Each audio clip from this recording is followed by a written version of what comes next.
ክርስቶስ ፍጡርም ፈጣሪም ነው ወይ ነው ጥያቄው። ክርስቶስ እስመ ስመ ክርስቶስ ይትበሃል ለአብ ብዙ ጾታ እንብሎ ፍጡረ በእንተ ትስብእቱ ወይም እንብሎ ፍጡረ በእንተ መለኮቱ። ክርስቶስን ስለ ሰውነቱ ፍጡር እንለዋለን፣ ስለ መለኮቱ ፈጣሪ እንለዋለን። ይሄ ማለት ማለት ነው መለኮት የስጋን ባህሪ ገንዘብ ሲያደርግ ስጋ ፍጡር ነው። ፍጡር ስጋን ገንዘብ አድርጓልና በተዋሃደው ስጋ ፍጡር ይባላል። ያ ፍጡር ስጋ ደግሞ ፈጣሪነትን ገንዘብ አድርጓልና ፈጣሪ ነው። አምላክ ሰው ነው፣ ሰው አምላክ ነው አንልም። አምላክ ሰው ሆነ፣ ሰው አምላክ ሆነ ግን እንላለን። መሆን ነው። ምናልባት ካልከበደን አንድ ምሳሌ ላንሳላችሁ። አንድ ምሳሌ በዚህ ምስጢር ውስጥ ስጋ ቅድመ ተዋህዶ ሩቅ ቢሲ ነው። ጊዜ ተዋህዶ ኋኝ ነው፣ መሆን ነው። ድረ ተዋህዶ መገለጥ ነው፣ ወይም ደግሞ በስጋና በመለኮት ግብር መነገር ነው። ቅድመ ተዋህዶ የነበረው ስጋ የሚገለጸው በግድ ነው። ያ ስጋ የግድ ይራባል፣ የግድ ይጠማል፣ የግድ ይደክማል። ለምን? ሩቅ ቢሲ ስለሆነ። ጊዜ ተዋህዶ ያ ስጋ ኋኝ ነው። ቃል ስጋ ይሆናል፣ ስጋ ቃል ይሆናል። መሆን ነው። ከጊዜ ተዋህዶ በኋላ ደግሞ ያ ስጋ በመለኮት ያ መለኮት በስጋ መነገር ነው እና በጊዜ ተዋህዶ ልበሉ አክባሪ፣ ከባሪ፣ ክብር አለ። አክባሪ የምንለው አብ ወልድ መንፈስ ቅዱስ ናቸው። ከባሪ የምንለው ስጋ ነው። ክብር መሆን ግን የቃል ብቻ ነው። ለስጋ ክብር የሆነው ቃል ነው። ስጋን ያከበሩት ሶስቱ ናቸው። የአብ ማክበር በልብነት፣ የመንፈስ ቅዱስ ማክበር በሕይወትነት፣ የቃል ክብር መሆን ግን በቃል ስጋ መሆን ናት። መሆን ቃል ስጋ ሆነ ባለው ስለዚህ መሆን ትባላለች እና ቃል ስጋ ሆነ ብለን ከገለጽን በኋላ ያ ቃል ስጋ ሆኗል፣ ያም ስጋ ቃል ሆኗልና ስጋ ለቃል ሁለተኛ ለሥላሴ አራተኛ አልሆነም። ለቃል ሁለተኛ አልሆነምና አንድ አካል አንድ ባህሪ ነው። ነገር ግን መጠፋፋት የለምና ታቅቦ ነው። ታቅቦ ማለት አለመጠፋፋት። ነፍስም ስጋም ልዩ ናቸው፣ ነገር ግን በተዋህዶ ይገለጻሉ፣ አይጠፋፉም። ባለመጠፋፋት በአንድ አካል በአንድ ባህሪ ይገለጻል። ግን ስጋ መለኮት በተዋህዶ ይነገሩና በታቅቦ ይነገራሉ። በታቅቦ ሲነገር የስጋን ግብር መብላትን፣ መራብን፣ መጠማትን እንደ ሰውነቱ እናገኛለን። በተዋህዶ ሲነገር በመለኮቱ ግብር አምላክነትን፣ አለመራብን፣ አለመጠማትን እናገራለን። እንዲህ ይላል ቅዱስ ጎርጎርዮስ ዘኑሲስ ሃይማኖተ አበው ምዕራፍ 35 ወሶበሪኮ ለዝንቶ ወልዴ እንዘሄረ ወይጸም ታልቂ ለስጋ ለባይቲቱ። ይሄ ልጅን ሲራብ ሲጠማ ሲደክም ብታየው ለብቻው ለስጋ አትስጥ። ይሄ ልጅን ድዊ ሲፈውስ ሙት ያስነሳ ብታየው ለመለኮቱ ለብቻው አትስጥ። መለኮት በስጋ ገንዘብ፣ ስጋ በመለኮት ገንዘብ ብለህ ተናገር። ስለዚህ ክርስቶስ ማን ነው ካል እንደ ሰውነቱ ፍጡር ስጋን ገንዘብ ያደረገ ነው። እንደ መለኮቱ ያ ስጋ ደግሞ ፈጣሪነት ገንዘቡ ነው። አዋህደን እናገራለን እንጂ ገንጥለን አንናገርም። እንዲህ ይለናል ቅዱስ ሄሬኔዎስ ዘኤዶም በከመ ይነግራነ መጻሕፍት ከመ ውእቱ ስጋ ከማሁ ያየድአነ ከመ ውእቱ መንፈስ። መጻሕፍት ስጋ እንደሆነ እንደነገሩን መንፈስ እንደሆነም ይነግሩናል። ሰው እንደሆነ እንደነገሩን አምላክ እንደሆነም ይነግሩናል። ቦ ዘይቤላ መጻሕፍት በእንተ ትስብእቱ ቅዱስ ቄርሎስ ዘእስክንድርያ። መጻሕፍት አንድ ጊዜ የሰውነቱን ነገር ይናገራሉ፣ አንድ ጊዜ የመለኮቱን ነገር ይናገራሉ። ወቦ ዘይቤላ መጻሕፍት በእንተ ትስብእቱ የተመለኮቱ። አዋህደውም ስለ መለኮቱ ስለ ትስብእቱ ይናገራሉ። ግልጽ እንዲሆንልን እንዲህ ማለት ነው። ሰው ባይሆን ፍጡር ስጋን ገንዘብ ባያደርግ ምራቁን እንትፍሎ በዓይነ ስውሩ ላይ መቀባት አይችልም። ሰው ባይሆን መለኮት ምራቅ የለውም። አምላክ ባይሆንም ምራቁ ማዳን አይችልም።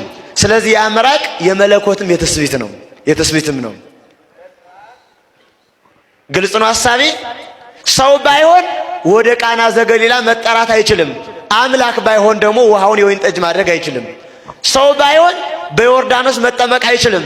አምላክ ባይሆን ደግሞ አብ የምወደው ልጅ ይሄ ነው ማለት አይችልም። ሰው ባይሆን መሰቀል አይችልም። አምላክ ባይሆን ደግሞ አያድንም።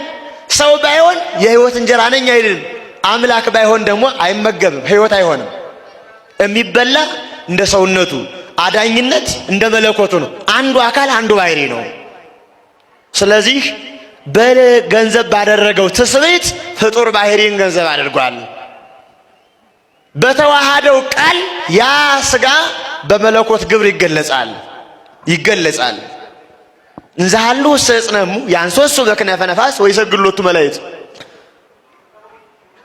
በእናቱ እቅፍ አለ፣ በኪሩቤል ጀርባ ላይም ይመላለሳል ብሎ እንደነገረን ማለት ነው።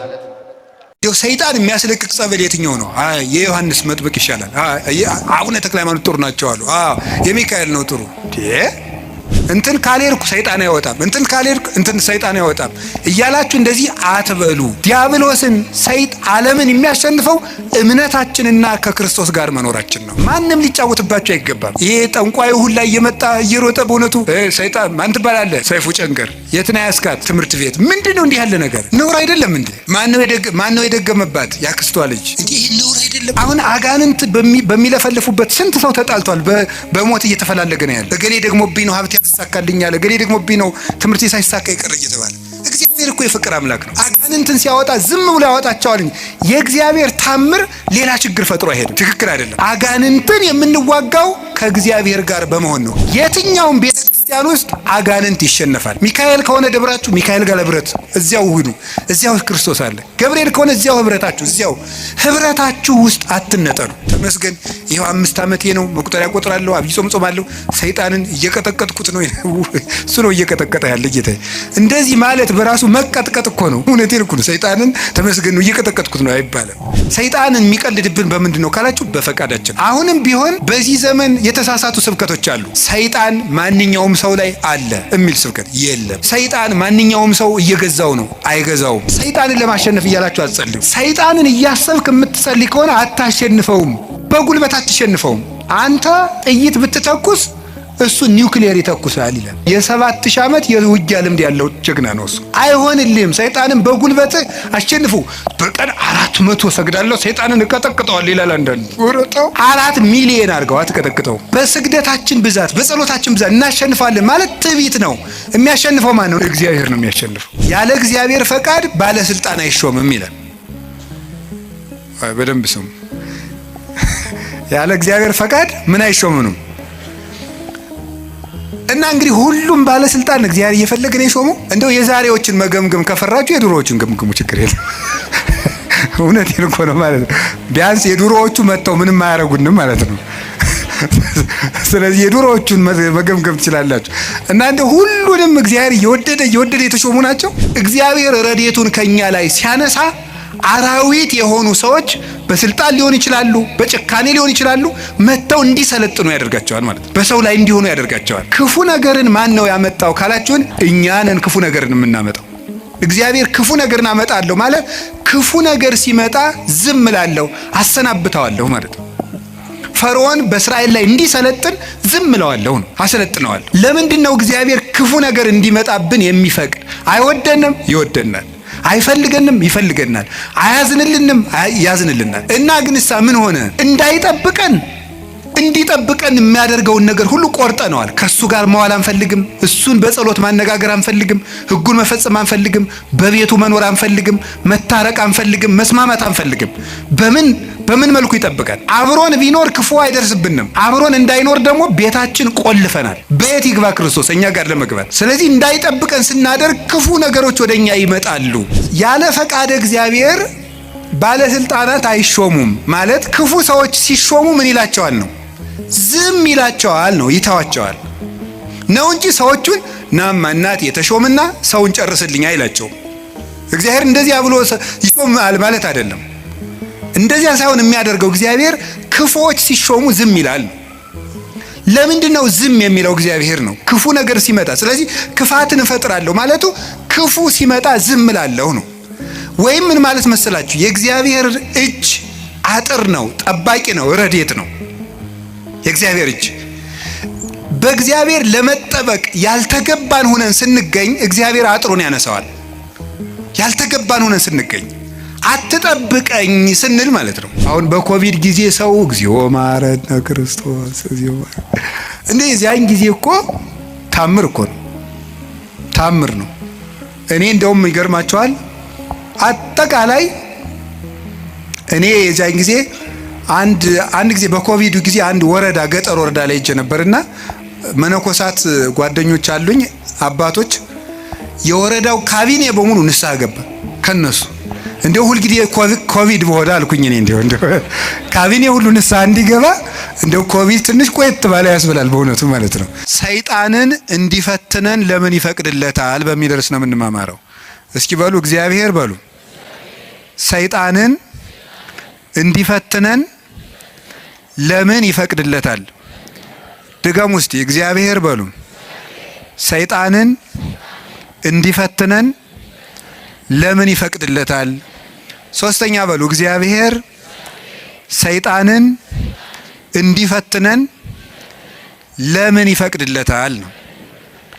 እንግዲህ መቼም ትምህርት ስንማር አንዳንድ ጥያቄ መመለስ ነው ዓላማው። ሰይጣን የሚፈጥርብንን ዓላማ መመለስ ነው። እርግጠኛ ነኝ የሁላችሁም ጥያቄ ነው አይደለም? እስቲ ነው የሚል ነው።